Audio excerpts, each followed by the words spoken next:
Good morning. On behalf of the Lawrence Kahn Law Group and the Sullivan Law Group, we'd like to welcome you all to help provide closure to Eric Bishop following the tragedy of September 2015. I'm sure you all know what happened on the Aurora Bridge that day. It was the worst wreck in Seattle history, certainly on the Aurora Bridge. We're proud to announce that as the last case set for trial, we've just settled the matter for $2 million on Eric's behalf. But it's important for Seattle and for the world to know that Eric Bishop, driver of the Duck, was a true hero in the face of this horrible tragedy. Initially, and until the NTSB report came out over a year after the wreck, Eric was wrongfully accused of somehow contributing to the collision. Please allow me to read from the NTSB report and for all the world to hear once and for all. This was not a case of an impaired, fatigued, or distracted driver, or of any inappropriate actions by either driver.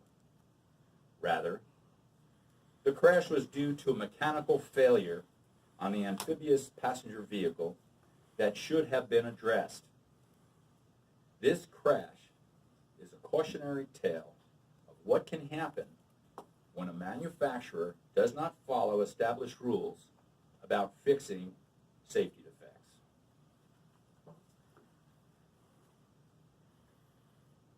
Over 75 people involved in this tragedy initially sued Ride the Duck Seattle, Ride the Ducks International, the City of Seattle, and the State of Washington. They also sued Eric Bishop. When Brian and I were first brought on this case, our first charge was to get him dismissed from the case, which we were able to do. We then filed our lawsuit for his serious and permanent injuries. As I said, Eric Bishop is a true hero. With his face full of glass, bleeding, with a ruptured spleen, 9 broken ribs, back and neck injuries, Eric refused treatment until everyone on that duck was taken care of. During the course of this litigation, when Seattle firefighters testified, several welled up in tears over his bravery. He refused to be transported to the hospital until every passenger of both the Duck and the bus had been transported. When he did, he spent the next 3 days in the hospital and will spend the rest of his life trying to move forward from this horrible tragedy.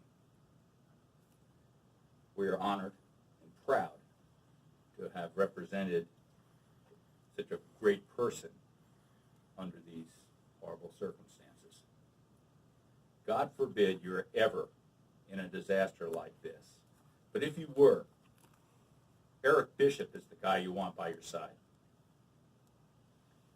Without further ado, let me introduce the real hero of this Ride the Ducks tragedy, Eric Bishop. We'd like to open it up to you for questions at this point.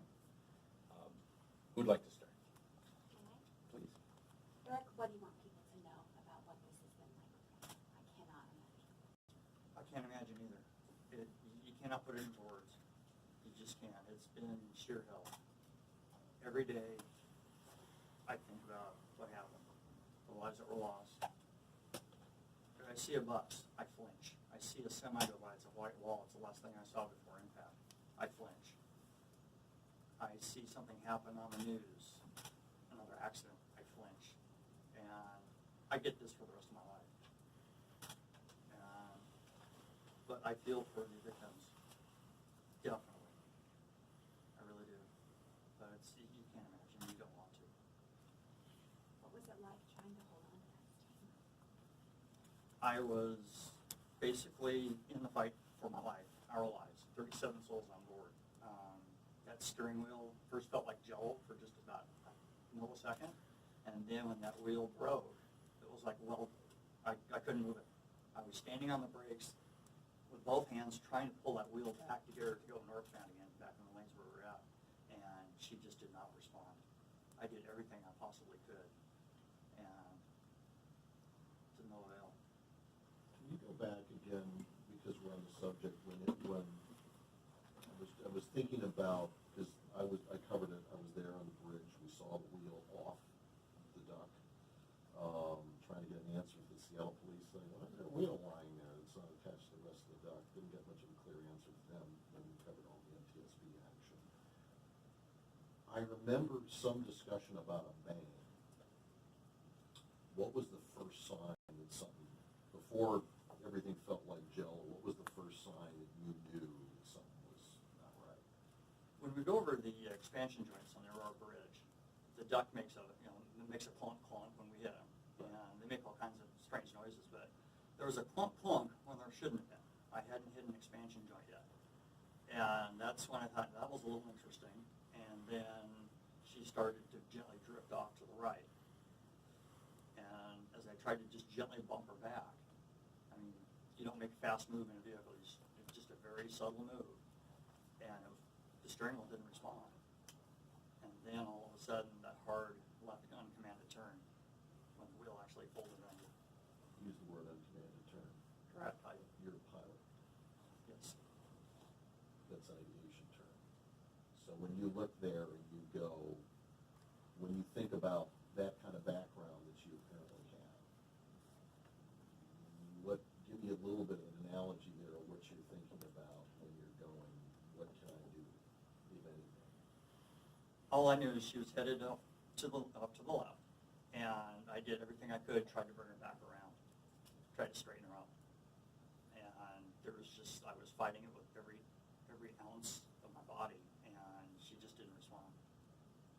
I tried all the way through impact. I was on that wheel. Where do you think you were going? Because obviously you're moving, it's moving, the bus is coming at you, there's other traffic on the bridge. What is going through your mind? What are you trying to avoid? What are your options? Because we had that bus go off the bridge years ago. That driver was shot. What did you think the options were that you had at that point? I knew I didn't have any options other than to try to get her to go straight.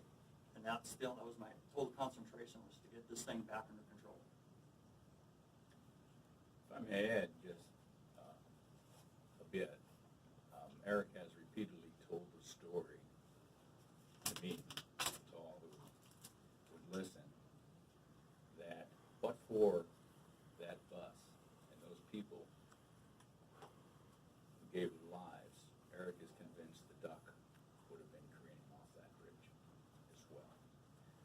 And Eric, please tell them in your own words. Yes. If that bus wasn't there, there would have been 37 souls lost.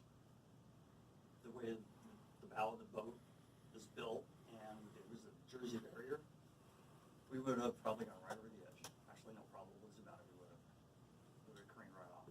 You're in the middle of the span. You had a long way down. We had a long way down. So those 5 souls gave their lives for 37 more. What do you remember from the minutes after the crash? Minutes after the crash, I was just trying to help everybody that needed help. We had to get the people off the duck that were mobile, get them off the duck, and then turn around and see who needed most help first. And so I was just crunch time. I mean, it was time to get down to business and help whoever I could. You were very injured, though. I was. How did you have the presence of mind to do that? You just do it. I've had emergency training many years ago, and my aviation training, I think, really kicked in. Is that you have a bad situation, and your brain just takes over. Walk them step by step, what happened immediately after the wreck. Okay, as the duck turned into the bus, I looked up, and all I saw was black and white, and then impact. The windshield went down, and then after hearing the noise of the impact, I was flattened against the steering wheel. I had one of our passengers, she went aloft and flew up and over and came down, and she landed on my back, like you ride a horse only backwards. She was sitting straddling me, and I was laying there, and I picked my head up, and I looked around, and I looked behind me, and saw this gal sitting there. I said, "Are you okay?" She said, "Yes." I said, "Are you able to move?" And she said, "Yes." I said, "Okay, would you please get off of me?" And then she slid off, and the gal she was with was sitting right up here, up against the instrument panel, unconscious. And I stood up, and I turned around, and that's when I saw her. What goes through your mind when you see that? Another hard to describe. It's just like, okay, we need to fix this. We need to help people, period. We need to get people off the duck. We need to help the people that are injured. And by then, I heard sirens, and so I knew help was on the way. So some level of comfort by that. Yeah, it was. It was. I knew help was on the way. And they showed up, and that was it. Everything went. At what point do you realize your own condition and when the adrenaline wears off? Probably in the hospital. I was just too much in business mode, basically rescue mode. And it wasn't until in the hospital that I actually started to really feel it. You mentioned the people on the bus giving their lives to save the people on the duck boat. What would you say to those folks? You know, obviously, you can't. I mean, there's not a thank you big enough. And there's not a day that goes by when I don't think of it. And that's going to be for the rest of my life.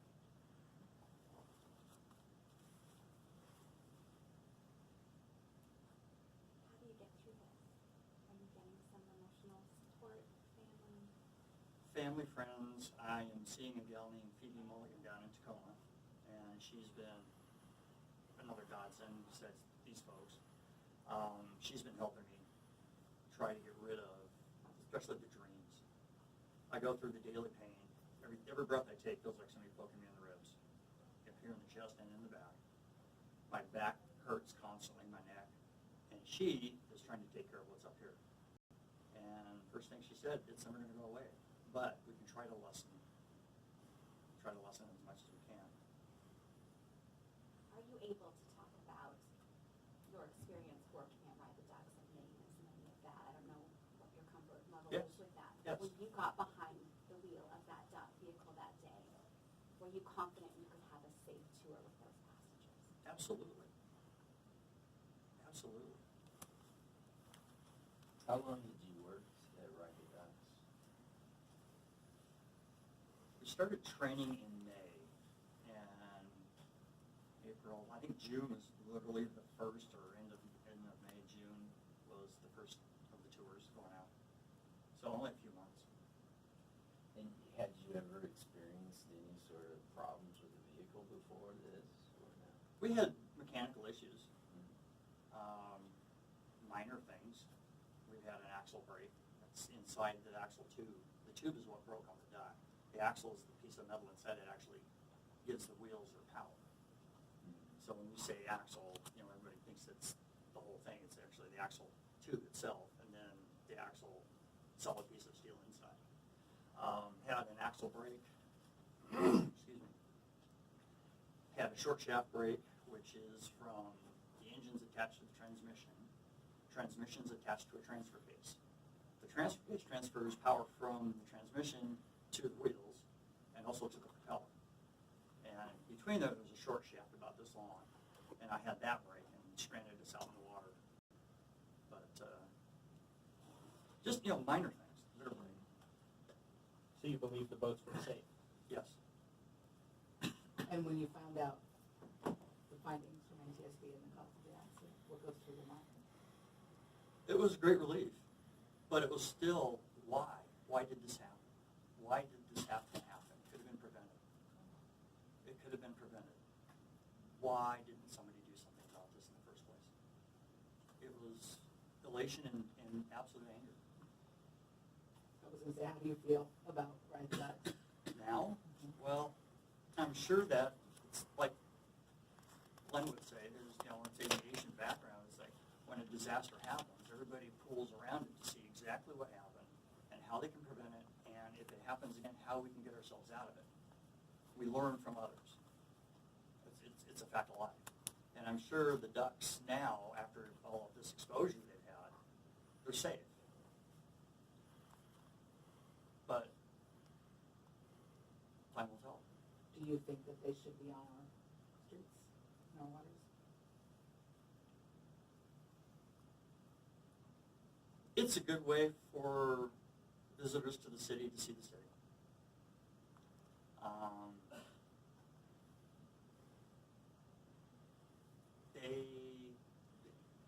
Yes and no. I mean, it's hard to answer. Is it a safe way for them to see the city? I believe it is now. Safer, let's put it that way.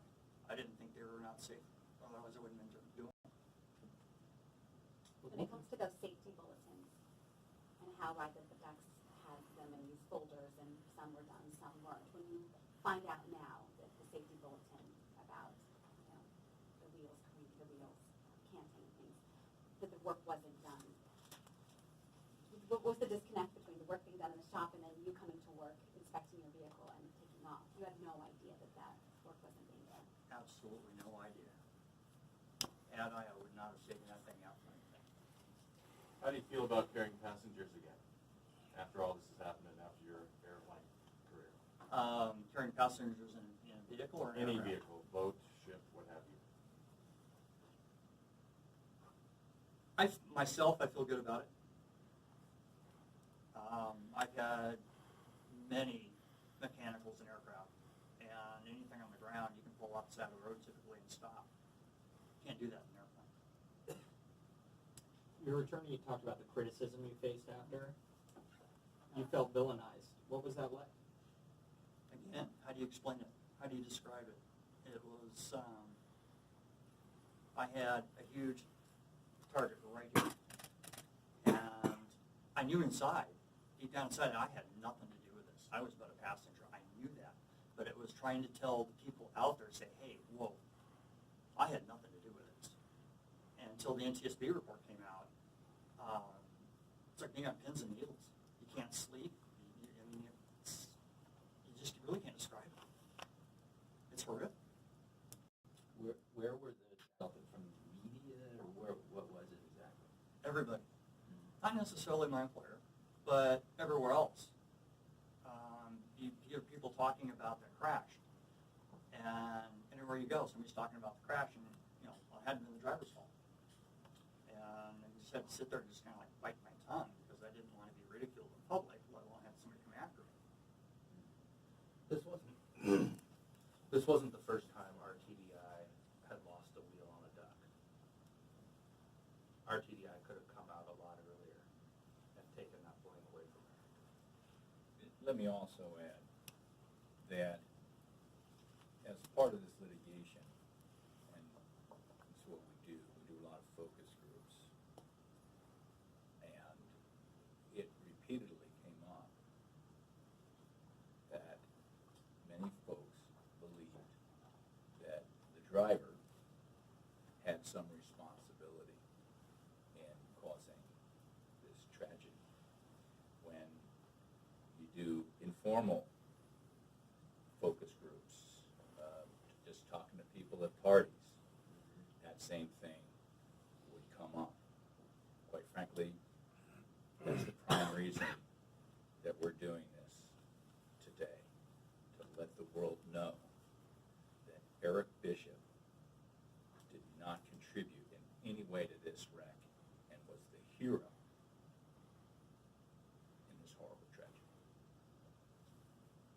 you feel like a hero?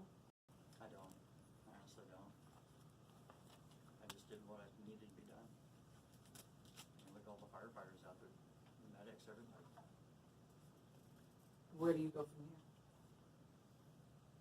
Good question, I don't know. Forward. What trauma are you still dealing with today? Pardon me? What trauma are you still dealing with? Mental, Either. mental, nightmares. It's usually about the bridge, and I get to watch 5 people die, and there's nothing I can do about it. I wake up in cold sweats, I wake up in panic, and when I do wake up in a jolt, I still have some ribs down here that haven't knitted together. They're broken in 2 places each, and those things will stab me, and it feels like somebody hit me with a toothpick. So I'll let out a chirp there, and I'm in a cold sweat. And then I'm up, and now I'm feeling the pain, physical pain, my back, my legs, my neck, my chest, and I still go through series of serious muscle spasms. When there's a nerve that runs underneath the rib cage, and that was damaged. It's like your sciatic nerve in your legs, and when that thing gets poked by a floating rib, it's like having sciatic only in your back and chest. And I had one attack at work, and it put me out for over 2 days. I couldn't walk, I couldn't do anything. So, and this is, daily basis. What do you do now? What do you work at now? I work for Recreational Equipment Incorporated, REI, customer service. So if you have an issue with an order, you call them, you get me. I'm Mr. Fix-It. Well, talk to me a little bit, I was going through your complaint here about the bridge itself. And this is another thing that we got into quite a bit, the fact that we didn't have a center divider. There was some debate about whether that would have stopped something as large as a duct, particularly with the bow structure on the duct. We're still driving on it. I drive on it. I drove on it every day for 29 years. What needs to happen to the bridge? Center divider would be nice. That would help. The drains on the side, they do kind of go into the lanes, and so if you hit those and you're not aware of them, they give you a good jolt. You should all know that a year ago we settled with the city of Seattle and the state of Washington before the trial. And we settled with them for combined $200,000. And given the verdict against them, we feel very fortunate that we got out when we did. But there was no liability found on behalf of the city or the state, as you all know. From my perspective, having driven over that bridge, and we all do it, I'd love to see it just keep 2 lanes. There's 2 lanes before it, and there's 2 lanes after it. Why does it open up to 3 lanes? I suppose you folks can ask the questions of the DOT and the city, but to me that would be a helpful solution along with perhaps the Jersey barrier. Is this a better question for the attorneys, I think? Is this it? I mean, it's been 3.5 years. Yes. Is this the last legal, is your legal nightmare done? Is everything over? Everything is over for Eric Bishop, and we were set in front of Judge Schaefer as the last trial. I know that there is a trial currently going forward. I heard some rumor whether that has ended or not. I don't know. But so far as Eric is concerned, it's over. He gets to move forward. It's sort of like grief. A lot of people say get over it, get on with it. You never do. You just move forward as best you can, and Eric has been a trooper in that regard. So it's done. It's obviously he was not named as a defendant in this other action that may still be going on. No, he was originally. But he's not on there. That's right. When Brian and I got involved in our case, our first move, once the NTSB report came out, was to go around to each and every plaintiff's attorney and say, dismiss him, or we bring in motions to dismiss him. He has no liability. This guy has suffered enough. And fortunately, everybody agreed. And so we were able to get him dismissed. And that's when we filed our action on his behalf. And just to, you may be wondering why we didn't sue his employer, Ride the Ducks, Seattle. And as many of you know or should know, there's a workers' compensation proscription. When you're working, you can't sue your employer. So the case we filed was only against Ride the Ducks International, the City of Seattle, and the state. When we settled with the City of Seattle and the state last summer, it was just us against Ride the Ducks International. After the Din trial was over, we brought a motion for summary judgment based on the fact that there had already been a determination of liability, and we had RTDI stipulate that they were solely responsible for this wreck. I think you have the stipulation. Yeah. So the city and the state's, payment to you, or the damages it awarded, are based on, if it's not liability, what's it based on? Well, this happened before the Din trial. Okay, the city and state cases were settled before the Din trial. At that point, a jury hadn't made a decision on liability yet. We had theories of liability against both the city and the state. We knew they weren't the major player.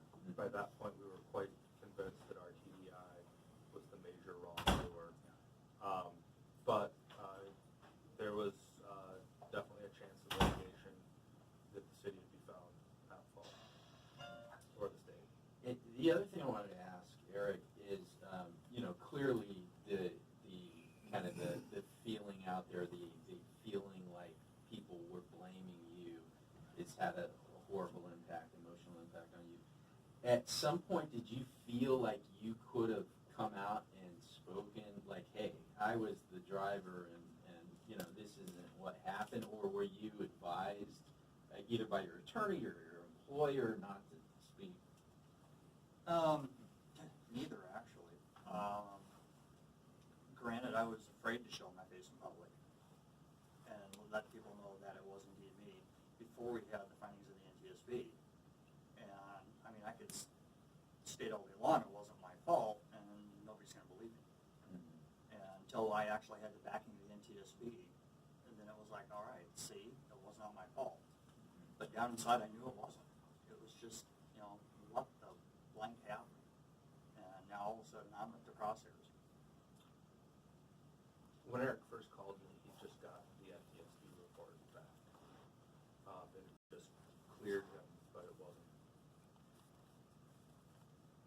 wasn't out in the public's eye that he wasn't the one at fault. But he just got that report. It was about a year after the crash when it was finally cleared by the NTSB. When you say it wasn't in the public, that wasn't what people were taking away from the report, is what you mean? Right.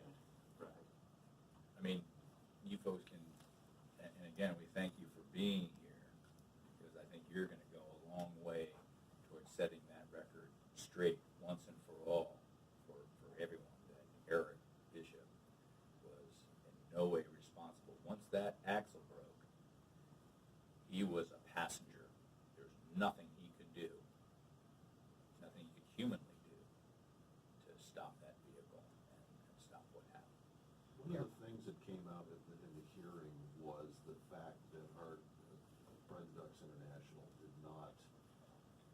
was manufacturing vehicles, but was not manufacturing them under supervision of the federal government. So if you were going to build a Ford pickup truck, or if you were importing a BMW, you would have been subject to that. They were not subject to that. They did not have to meet the engineering requirements and other things of other vehicle manufacturers.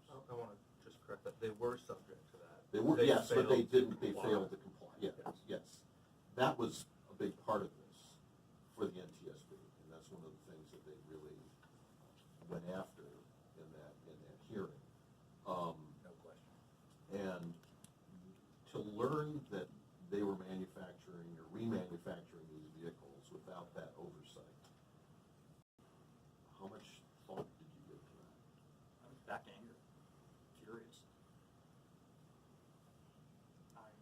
lives at stake.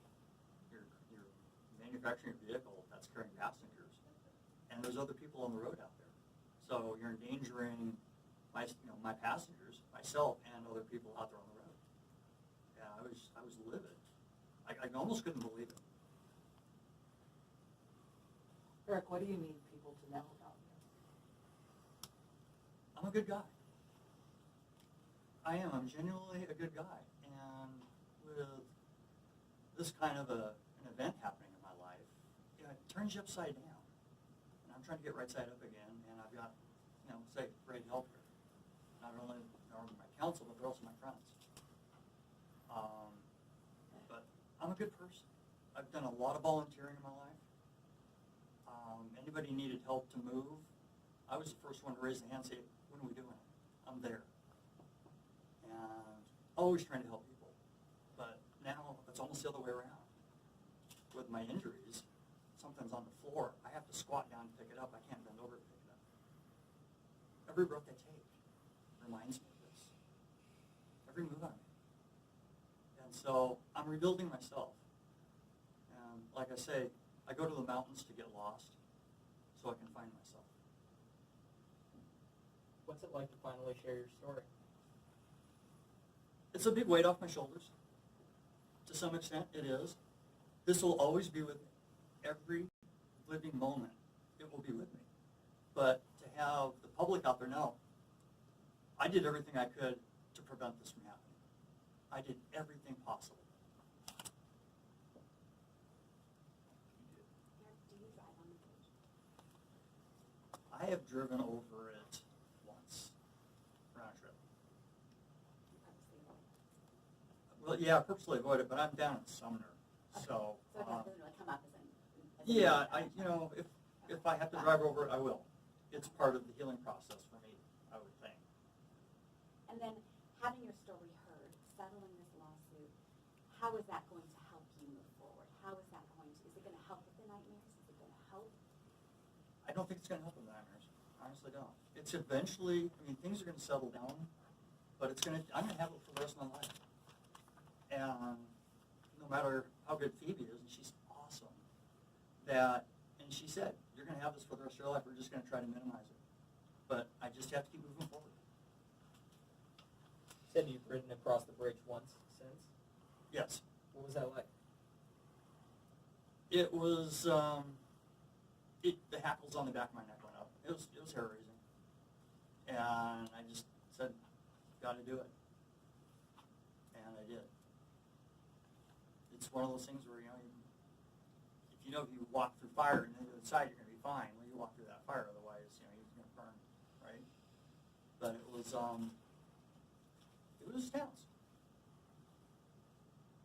Eric, what about the passengers? I don't know if you were able to be in there. I saw you testifying in trial. But, I don't think you probably had a chance to talk to them since that day. What do you want them to know if they see this? I did everything I could. I knew that duck was safe when I left the duck nest. I knew it was safe. As far as I knew, that thing was good to go. And that after the incident, that I tried my best to help everybody I could. And yes, I'm sorry that it happened, but there was nothing I could do. There was nothing I could do. And I feel your pain. Every single day for the rest of my life, I will feel the pain. And so it's not like I'm just walking away going, so what? No.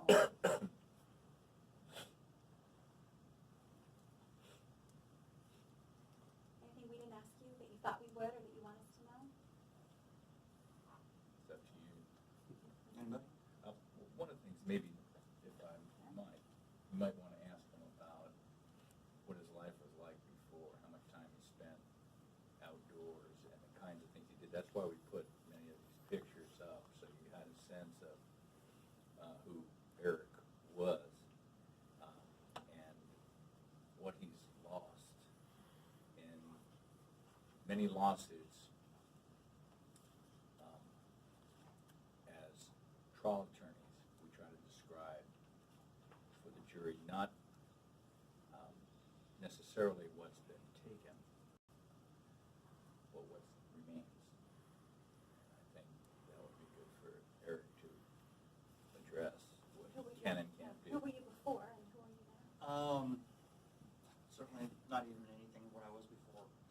avid backpacker, mountain climber, race sailboats. I skippered a 50-footer down to, from San Francisco down to Ensenada several times. I was constantly found up the mast, working on the mast at 60, 70 feet off the deck. I fly, and I tried to get back into an airplane. The other day, a friend of mine wants me to come fly. I couldn't get in the cockpit. I sat down, he heard a snap, and my rib got me.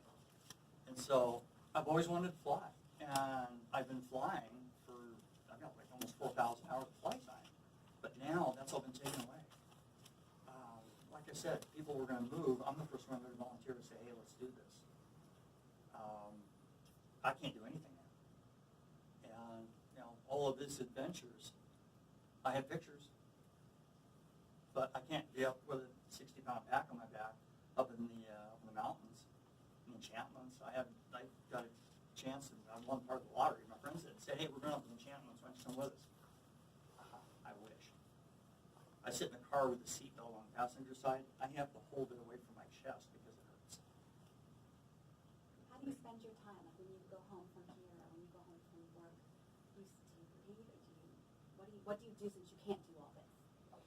I do a lot of, I read, and I do a little bit with my camera gear. You know, I was an avid photographer, but sitting down or squatting down doing that, that's prohibited. So I'm trying to rebuild my life, trying to work around the physical aspects that I have that are preventing me. It's work in progress, but I am not even a shadow of what you see around here. And it emotionally, it's more than depressing. Thinking, coulda, woulda, shoulda, you know, I still should be doing that.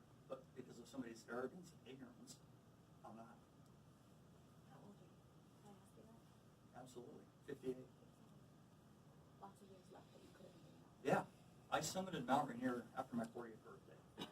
I had a gentleman named Rob in front of me, about 6'4", and with all of his gear, about 300 pounds. And he tripped and went over the top of Disappointment Cleaver. I alone rusted. As he was going down, I went down, I dug in as hard as I could, and I hung him off a cliff. We get down to the bottom, we go across this ice bridge. On the bottom of Disappointment Cleaver, Rob goes across, I'm in the middle of it, the ice bridge collapses, and I'm left hanging there. And so Rob's yanking on me, and I'm telling him to stop, and finally he looks around the corner and sees me hanging there, and I'm telling him to disconnect. And then I disconnected, so I'm not hooked up to anybody, and I continued my way across this ice face with my ice axe and my crampons and one little rope. Got back to base camp, I was packing up my gear, and I was surrounded by the crew that took us up there, the Whitaker Climbing Group. I said, what do you do for a living? I said, fly cargo in Texas. He said, no, you're not. I said, I'm not. He said, no. He said, you're going to come work with us. We want you as a guide. The best, I mean, Whitakers. Yeah, they're the best. Yeah. How long did you do that, and how long did you drive ducks? Drove ducks for, it's like 5 months, 4 months. And flying, I've been furloughed 6 times. So I've been flying since the early 90s. Cargo or what? First bit was skydivers out of Shelton. And then they went out of business. And then I was flying for Port Townsend Airways out of Port Townsend. In 172s, taking them up to BC, San Juan Islands, into SeaTac Airport in 172. That's fun. And they went out of business. And a couple years later, I got hired in Texas to fly the Caravans that were up there. And flew for them for about 3 years. And then 9/11 hit and didn't do us any favors. All I did was lose my job. Very fortunate. A couple years after that, I was back down in Texas flying light twins, piston engine twins. Flew them for about 3 years. And then they went out of business. And by that time, aviation was really on the soft side of things. So I got hired with a big company down in Microsoft back in Phoenix. They brought me up here and one of the 17,000 layoffs. Life's been all right. That didn't stop you. This isn't going to. No. I'm just going to keep going. What else can I do? I'm not gonna curl up in a little ball. I'm the tiger, got it by the tail, watch out. Best I can.